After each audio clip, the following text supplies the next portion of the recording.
Most murderers try to hide their crimes. They feel guilt or fear, or at least pretend to show remorse when caught. But not these three. These killers laughed. They smiled during their trials. They giggled in their jail cells. They treated murder like it was all one big joke, and the punchline was your horror. Today, we're diving into 3 cases where killers didn't just lack remorse, they found their crimes hilarious. From a teenager who smirked while victims' families wept, to a serial killer who grinned in court and yelled praise to Satan, to teens who laughed after deliberately running down a retired police chief. These monsters prove that sometimes the scariest thing isn't the crime itself, it's the smile that comes after. Let's begin.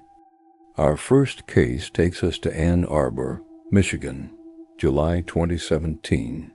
Dana Wright, just 17 years old, sat in court during his sentencing hearing. His victim, Jordan Clay, was an 18-year-old high school senior. A football athlete shot in the back of the head during a robbery attempt as Jordan's mother shed tears, reading her impact statement about losing her only child. Wright sat there smiling, nearly laughing. "I've lost my only child, my son, my baby, my friend. More than that, I lost laughter and love. I no longer have the hope of having grandchildren," a family member read on behalf of the grieving mother. And how did Wright respond? He addressed the court saying, "I just want to tell y'all I'll be home soon. I love my family. No remorse, no apology, just a smile and a promise to be home soon." Judge David Swartz was so outraged by Wright's attitude that he stopped the proceedings and asked prosecutors to take the case to trial instead of accepting the plea deal. "I've been watching you sit there, smile and laugh and shake your head like this was no big deal," the judge said. "I'm very tempted to just say, I'm not going to accept this sentencing agreement and we'll go to trial. And if you're convicted of felony murder, you'll go to prison for the rest of your life. That means you'll die there." The family ultimately chose not to endure a trial. Wright was sentenced to 23 to 50 years. But his smile in that courtroom haunted everyone who witnessed it. Now let's meet someone who made Wright look like an amateur. Richard Ramirez, known as the Night Stalker, murdered at least 15 people from April 1984 to August 1985 in California. But what makes him relevant to our theme today isn't just the murders, it's how he performed in court at his first court appearance.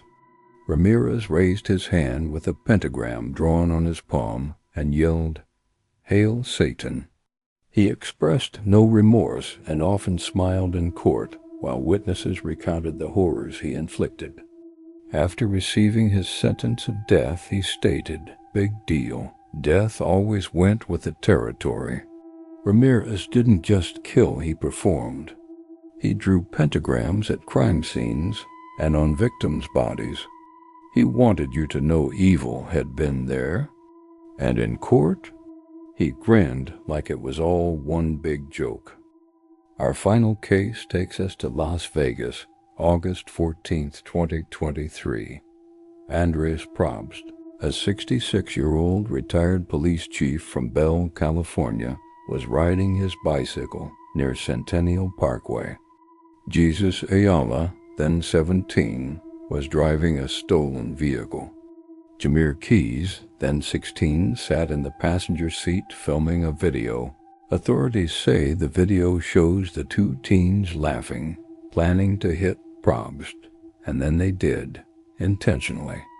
They ran him down and kept driving.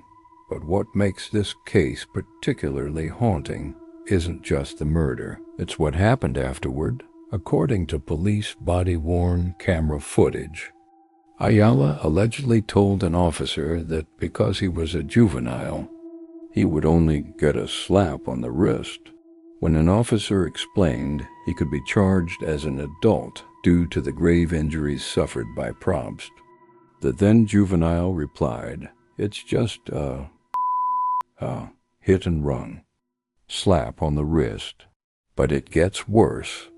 Much worse. 2 teenagers accused of killing a 66-year-old bicyclist were seen laughing and smiling in the direction of the victim's family during a court hearing.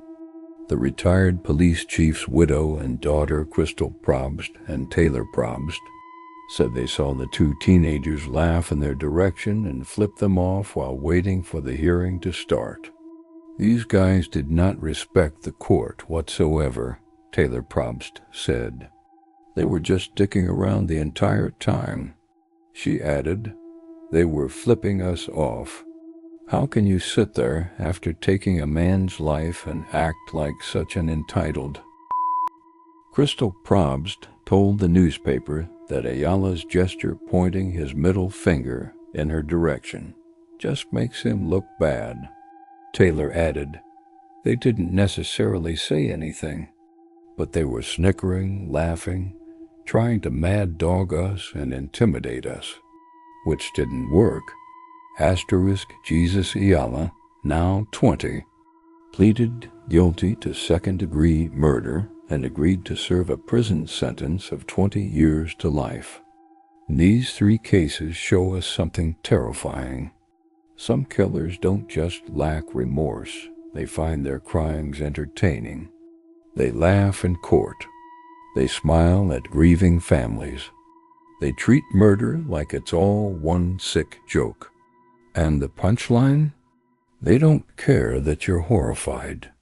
In fact, that's exactly what they want. If you thought the horror ended here, you're wrong. What other dark rituals and forbidden practices are still being performed in secret? Dive deeper into the chilling world of haunted ceremonies, banned footage, and eerie folklore that refuses to stay buried. Click on the playlist to uncover terrifying recordings, lost evidence, and disturbing stories they never wanted you to see. Don't forget to like, comment, and subscribe for weekly uploads of spine-tingling footage and dark tales that echo from the shadows. This is the Forbiddance Archive, where the hidden truth and haunting evidence come to life.